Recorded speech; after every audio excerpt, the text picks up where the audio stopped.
try using the word submission in polite company and watch what happens. It is not a popular idea. But today on Truth for Life, we'll learn why genuine biblical submission isn't something to be feared or demanded or resented. Alistair Begg takes us to Scripture to help us see how women can display the unique design God gave them and train younger women to do the same.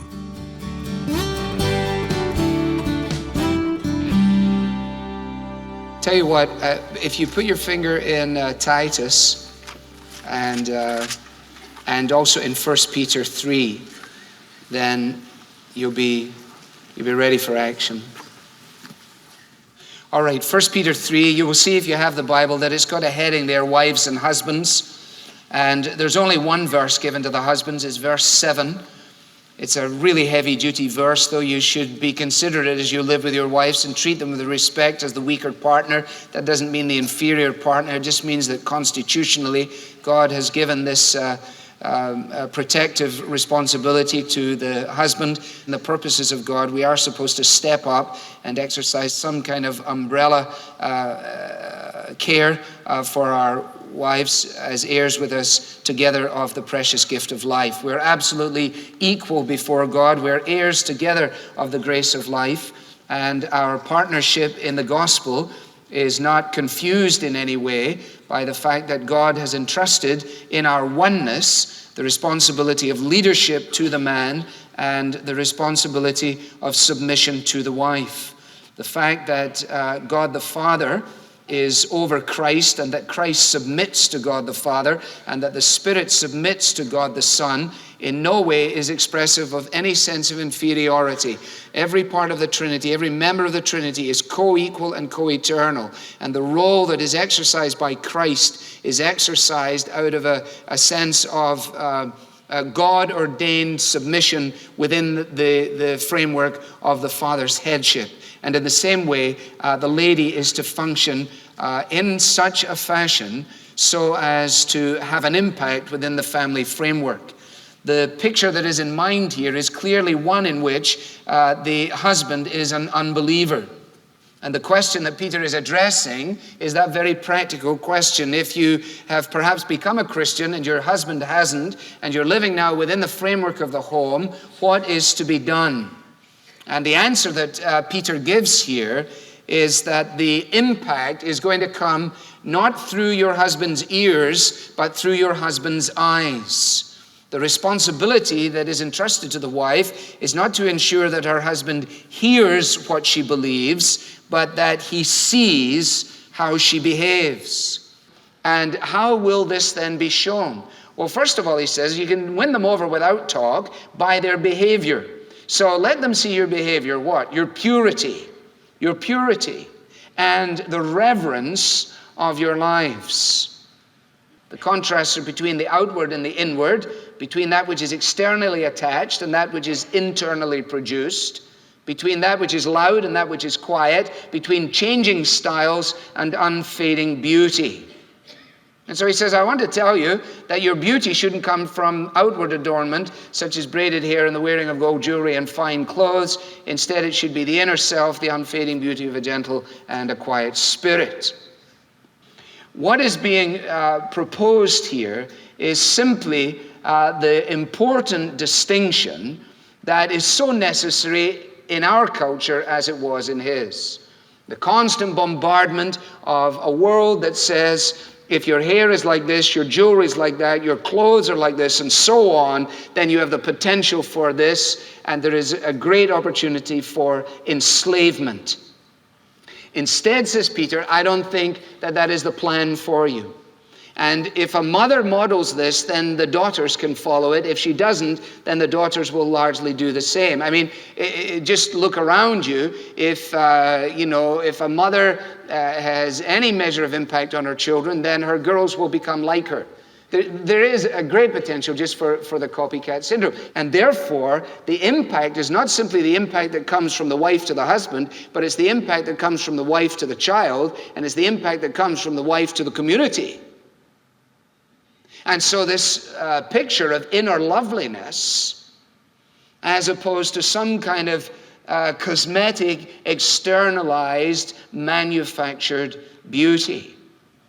And so much of a husband's ego is wrapped up in what his wife puts on display.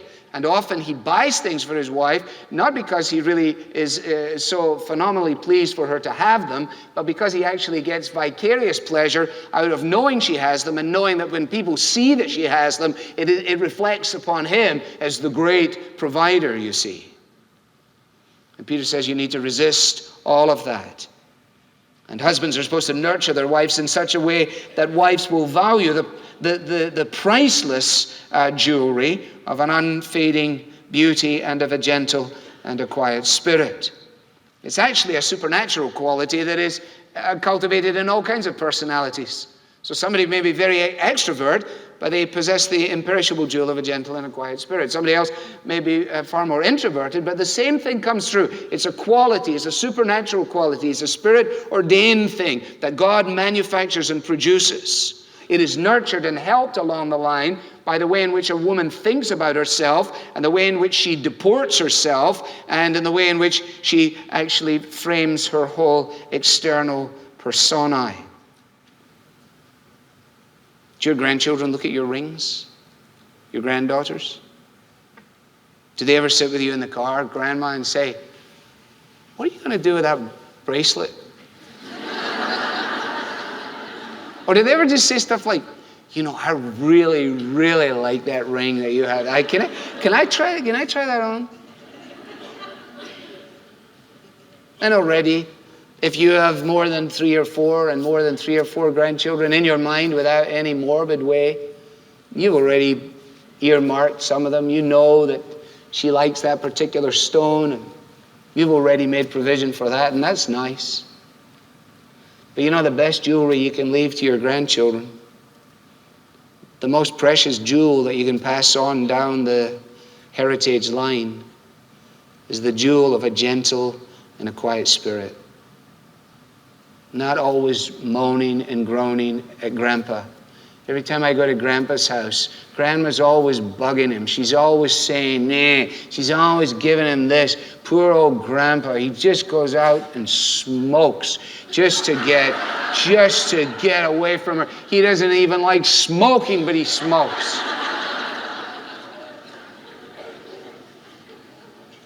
Well, sure, she'll get your amethyst, but she's also got your nyeh. That's a bad memory. Cut it out. Wives, gravity takes over, right? And you can only hang stuff on stuff for so long.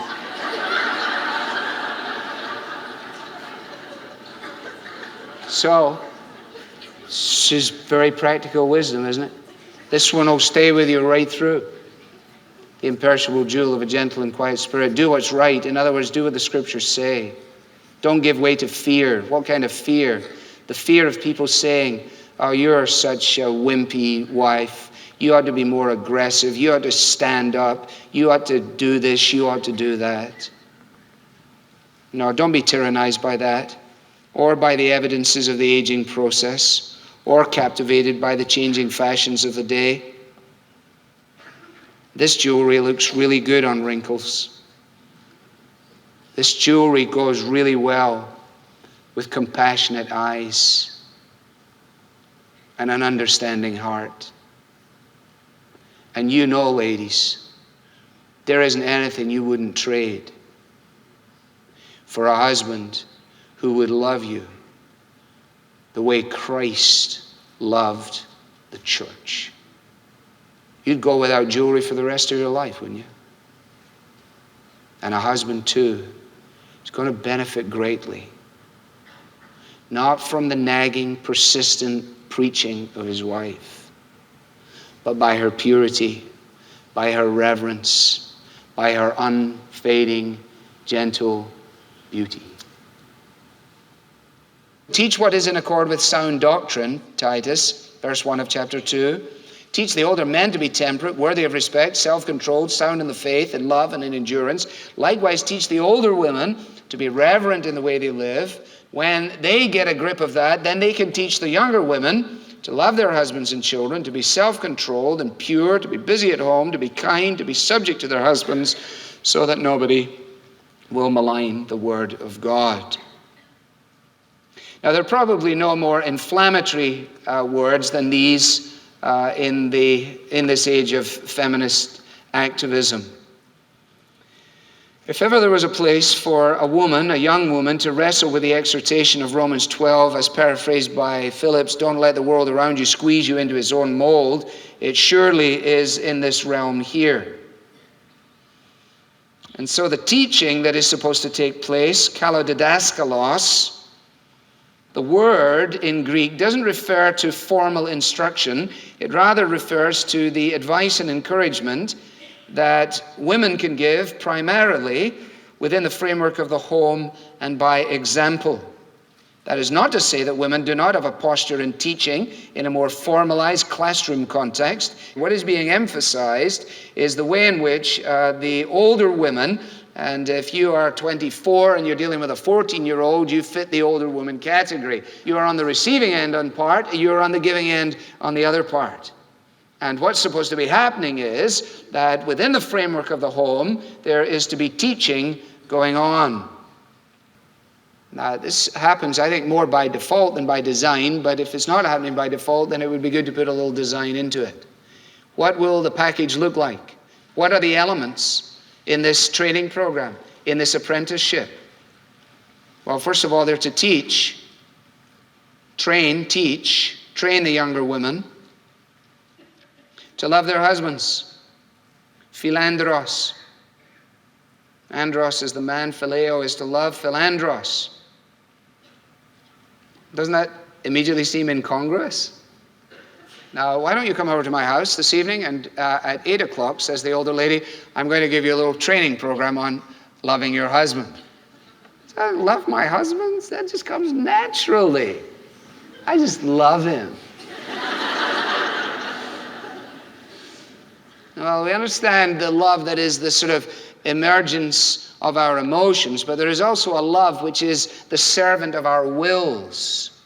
And the emotion thing can only carry you so long. Unless your love for your husband is a servant of your will, then it's going to be a significant problem. And the question honestly is, and some have asked the question, and not in the same terminology, but largely so, how do you love someone who leaves before breakfast, returns after dinner, falls asleep before bedtime? How do you love someone who is far quieter, far louder, far stingier than I ever imagined? How do you love someone who, when something goes bump in the middle of the night, nudges you and says, would you please go downstairs and see what that is? Well, there's not a book in the bookstore to help you with that. You need someone that's been there, said, yeah, I've got one just like that. I have the same model. I got the exact same thing. You do? You mean he's like that? You mean he ever said that? You mean he left that there? Oh, this is the best day of my life. But you see, if you don't interact with the others, if you don't hang with them, rub with them, share with them, talk with them, this is where the training program takes place.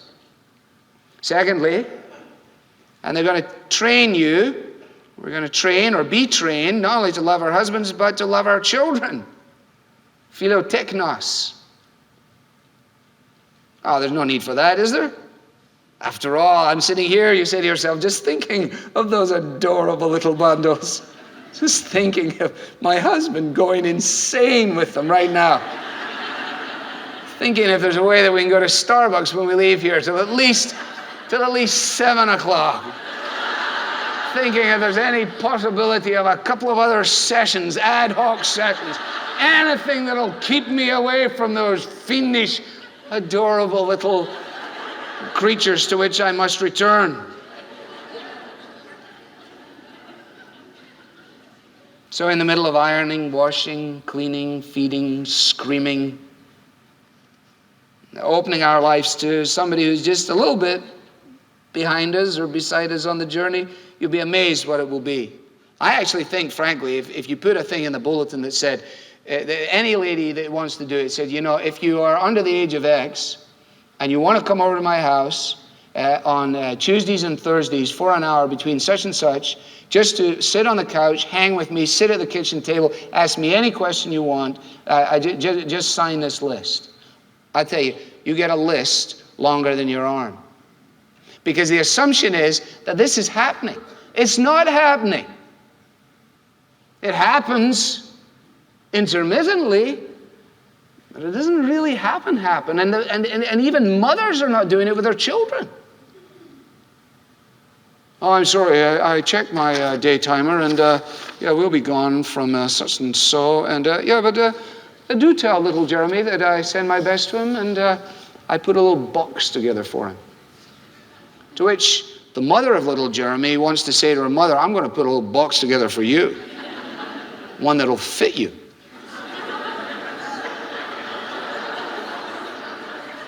She would never say that. Only a cruel person like you would say that. Oh, yeah, that's fine. You never have those kind of thoughts? I wish I was just as holy as all of you.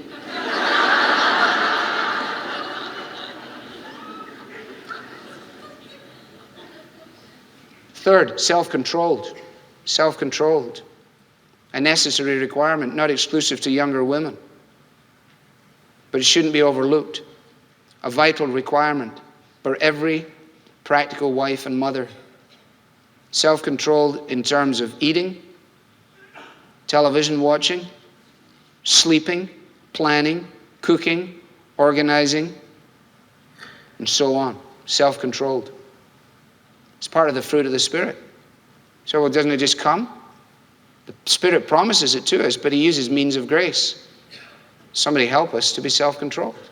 Some of us can have, well, we'll just leave it alone. Self-controlled. Fourthly, pure. Pure. Purity is a choice, not a gift. Purity is the product of planning. You plan to be pure, or you plan to be impure. Purity is a result of saying yes to what we should say yes to and no to what we should say no to. Purity demands the scrupulous avoidance of immorality in thinking, reading, viewing, and acting. Purity is a choice, not a feeling. You plan for it. Incidentally, if we don't, then when the evil day comes, we're dead ducks. And let me tell you what the evil day is. The evil day is when temptation, desire, and opportunity meet each other. Because in the providence of God, sometimes temptations have no opportunity. In the providence of God, sometimes opportunities are not met with desire. But it's an evil day when temptation, desire, and opportunity come walking up the garden path. Then you see, the purity of life is what keeps us. Busy at home. We say, well, don't start me on that right now. I've been enjoying today. Busy at home. Does that involve sacrifice? Sure. Does it bring rebuke? Certainly. Does it challenge the culture? Without doubt. No amount of government money thrown in the direction of daycare centers can compensate for the tragic absenteeism on the part of mothers from the place of their calling. I'm not talking about single moms. I'm not talking about the pressure that demands that of us. I'm not talking about that at all. I'm talking about sitting down and making the choice.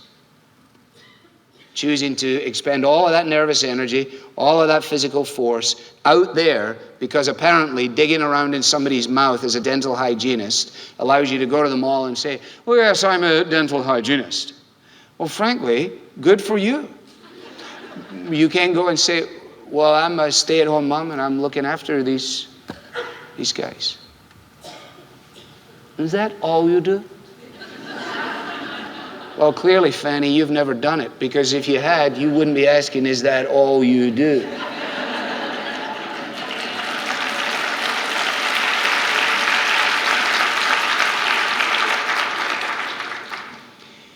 Finally, kind. Training them to be kind. Interesting word, isn't it? It's interesting that kindness comes after keepers at home, doesn't it? Teach them how to stay at home and do some do the job, and then you better actually teach them how to be kind. Yeah, because if they stay home, then the danger of growing irritable, cruel, downright vindictive is quite large. Therefore, a little segment on kindness is probably going to fit in very nicely. And finally, subject to their husbands. What does that mean? Whatever you work it out to mean. It certainly doesn't mean ordering people around. It just means that every team has to have a captain. Someone has to know on the airliner who the final thing rests with. And someone has to know within the framework of the home and the family, where does this eventually hit dead center? And God says, here's the deal. I've given to the man priority, which does not equal superiority, it equals responsibility. And I'm going to hold him to accountability for the way in which he has exercised his role in the framework of that. And I'm going to hold the wife accountable for the way in which she has responded to the privileges and opportunities that are hers. You know what strikes me more than anything else? I just find myself, I'm listening to myself and I'm saying, you know, who can do this? It's such a chronicle of despair, isn't it? Come on now, folks, let's be better. Let's do better. Let's be better wives. Let's be better husbands. Let's be better everything. Let's see if we can get up the ladder here and tip the scales in our favor. What do we know? We know at our best we're unprofitable servants. We know at our best we're not particularly good husbands. We're not brilliant wives. We're okay mums, and we're not very good dads. And you know what the whole journey's about? If from beginning to the very end, it's about grace. It's about the fact that God in his grace and in his mercy comes again and again and again, and he gives to us what we don't deserve, and he keeps back from us what we do deserve. And he says, come on. My grace is sufficient for you. You can do this. Because my strength is made perfect in weakness. So if you say to yourself going out the door, oh golly, I do feel very weak, I feel inadequate, then that's good. That's actually a great start. Because if dependence upon God is the objective, then weakness is an advantage.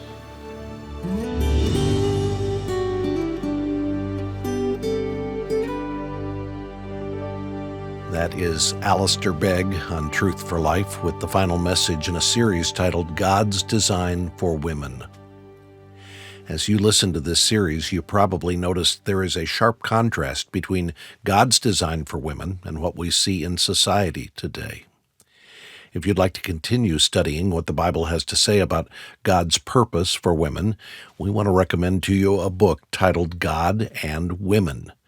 You can request it when you make a donation of any amount online at truthforlife.org/donate. As you know, if you've listened to Truth for Life for very long, our mission here is to teach the Bible with clarity and relevance so that unbelievers are converted, believers are established, and local churches are strengthened.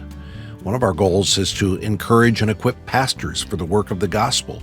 So if you lead a local church, or you're working with young men who are pursuing a career as a pastor, we want to encourage you to check out the 4-module online study called The Basics of Pastoral Ministry.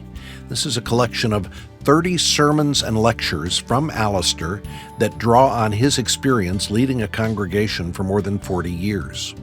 All 4 modules and the corresponding study guides are completely free at truthforlife.org. Just search for The Basics of Pastoral Ministry. I'm Bob Lepine. Join us tomorrow for a special message. We'll learn why Jesus has to be about his Father's business, even on Mother's Day. The Bible teaching of Alistair Begg is furnished by Truth for Life, where the learning is for living.